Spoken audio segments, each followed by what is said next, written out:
주안의 문화 4월 21일 금요일 묵상을 함께 나오도록 하겠습니다. 오늘 말씀은 민수기 16장 16절에서 35절 말씀으로요. 고라를 향한 심판이라고 하는 제목으로 함께 묵상을 나오도록 하겠습니다. 오늘 본문은 반역한 고라와 그의 무리를 하나님께서 심판하시는 내용을 말씀을 하시면서 먼저는 분열이 있을 때 우리가 가져야 하는 자세와 그리고 하나님 앞에서 경각심을 가져야 하는 우리의 태도를 말씀을 하고 계십니다. 고라와 그의 일당들이 반역을 하였을 때에 모세는 가장 처음 하나님께 엎드려서 이 일들을 하나님께 고하였습니다. 우리가 어제 보았지요. 모세는 사람의 일들을 사람의 방법대로 대하지 않고 하나님께 엎드리는 모습을 보였습니다. 이것이 우리가 가져야 하는 신앙적 태도입니다. 우리에게 주어지는 상황들, 당혹스럽기도 하고 좀 이렇게 어떻게 보면 화가 날 만한 그런 일들이 우리에게 생긴다 하더라도 그것을 먼저 하나님께 맡기는 것, 그렇게 하나님께서 하나님의 방법대로 진행하시도록 맡겨드리는 것이 우리가 가져야 하는 태도입니다. 모세와 아론의 권위에 도전하는 무리들에게 모세는 각기 그들의 향로를 가지고 오라라고 합니다. 향을 피우는 것은 제사장의 고유직책입니다. 제사장은 이 일을 통하여서 하나님 앞으로 나아갈 수가 있었고 하나님으로부터 그 권위를 받은 사람이 아니면 하나님 앞에서 죽임을 당하였습니다. 모세가 이것을 말하고자 하는 것입니다. 7절에서 어제 보았던 7절요. 너희가 모두 분수에 지나치느니라 라고 하는 이 표현은 이들이 하나님께서 내리신 권위에 도전하고 있음을 말하고 있는 것입니다. 자, 이렇게 반역한 250명의 대표들이 그들의 향로들을 들고 회막문 앞에 섭니다. 이때 고라가 또한 이 사람들 앞에서 모세와 아론을 대적하는 모습을 여전히 보이고 있지요. 이 자리에 하나님의 영광이 온 회중에게 나타나십니다. 그리고 하나님께서 모세와 아론에게 명령하시기를 이들에게서 떠나라. 내가 순식간에 그들을 멸하려 하노라 라고 말씀을 하세요. 자, 이때 이 말씀을 들은 모세와 아론의 태도를 우리는 눈여겨보기를 원합니다. 자신을 반역한 자들이 있어요. 이들이 다수입니다. 그리고 이 자리에서 하나님께서 그들을 멸하시겠다라고 말씀을 하세요. 자, 그러면 나라면 어떻게 할까라고 하는 생각을 하는데요. 만약에 이들이 하나님의 능력 아래에서 다 죽게 되면 이스라엘에서 모세와 아론의 지위는 더욱 올라갈지도 모릅니다. 그렇죠. 이방인들에게도 그렇고 힘 있는 자가 리더가 되는 거예요. 그러나 모세와 아론은 오히려 이들을 위하여서 하나님께 간구합니다. 모든 육체의 생명의 하나님이여 한 사람이 범죄하였거늘 온 회중에게 진노하시나이까.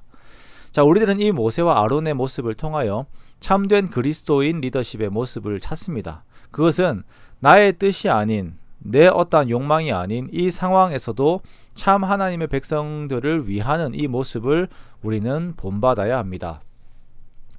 모세와 아론의 기도를 들으신 하나님께서는 이들에게 기회를 주십니다. 그것은 고라와 다단과 아비람의 장막에서 떠나 그들에게 임하는 재앙을 피하는 것입니다. 이 말을 모세가 무리에게 전하고 무리들은 이 악인들의 장막에서 떠납니다. 자, 그러나 끝까지 대응하는 자들이 있는데요. 다단과 아비람이 그들의 처자와 유아들과 함께 자기 장막 문에 서 있는 거예요. 끝까지 하나님께서 기회를 주셨음에도 불구하고 끝까지 하나님을 대적합니다. 자, 여기에서 고라의 이름은 없는데요. 고라는 아마도 250명과 함께 향로를 들고 있었던 것 같습니다.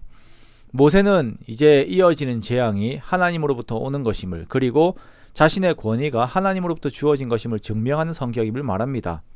땅이 만약 이들을 삼키면 이들이 하나님을 멸시한 것에 대한 증거임을 말을 해요. 그러자 땅이 갈라져서 그들과 그들의 집과 고라에 속한 모든 사람과 그들의 재물들을 삼킵니다. 그리고 땅이 다시 그들 위에 덮이게 됩니다. 사람들은 도망을 하게 되고 이때 여호와께로부터 불이 나와서 이 분향하는 250명, 각기 향로를 들고 왔던 250명을 불사르게 되지요. 자, 하나님을 대적한 자들과 이들에게 기회를 주시는 하나님과 끝까지 자신의 악한 의지를 꺾지 않은 자들의 마지막을 보게 됩니다. 자, 우리는 이 모습들 속에서 경각심을 가지게 되어요. 내가 짓고 있는 죄에 대해서, 하나님을 거부하는 죄에 대해서 고집을 피울 성격이 아니라는 것입니다. 우리는 하나님께서 기회를 주실 때에 바로 엎드려 회개해야 합니다. 우리는 하나님을 두려워해야 합니다. 분별력을 잃은 자들의 어두운 눈이 말씀 앞에서 다시 밝아지도록 기도해야 하는 것입니다. 그러나 우리가 성경을 더 넓게 보면서 고라 자손들에게 주어지는 은혜를 또한 보게 됩니다. 이 반역의 자리에서 고라의 아들들은 아버지의 반역에 동참을 하지 않은 것으로 보여요. 그래서 이들의 자손들은 함께 죽임을 당하지 않고 그들은 이후에 성전 문지기로, 요리사로, 군인으로, 노래하는 자로, 사사로 쓰임을 받게 됩니다. 우리는 하나님의 권위에 도전하는 것이 얼마나 두려운 것인지 심각하게 생각을 하고 하나님 앞에 겸손의 모습을 가져야 합니다. 이것이 꼭 교회 안에서의 직분을 어떻게 대하라고 하는 말이 아니에요. 말씀에 대한 태도가 이러해야 하는 것입니다. 말씀 앞에서 더욱 겸비한 모습을 가지고 나를 낮추며 하나님의 주되심을 인정하며 항상 주의 은혜를 구해야 할 것입니다.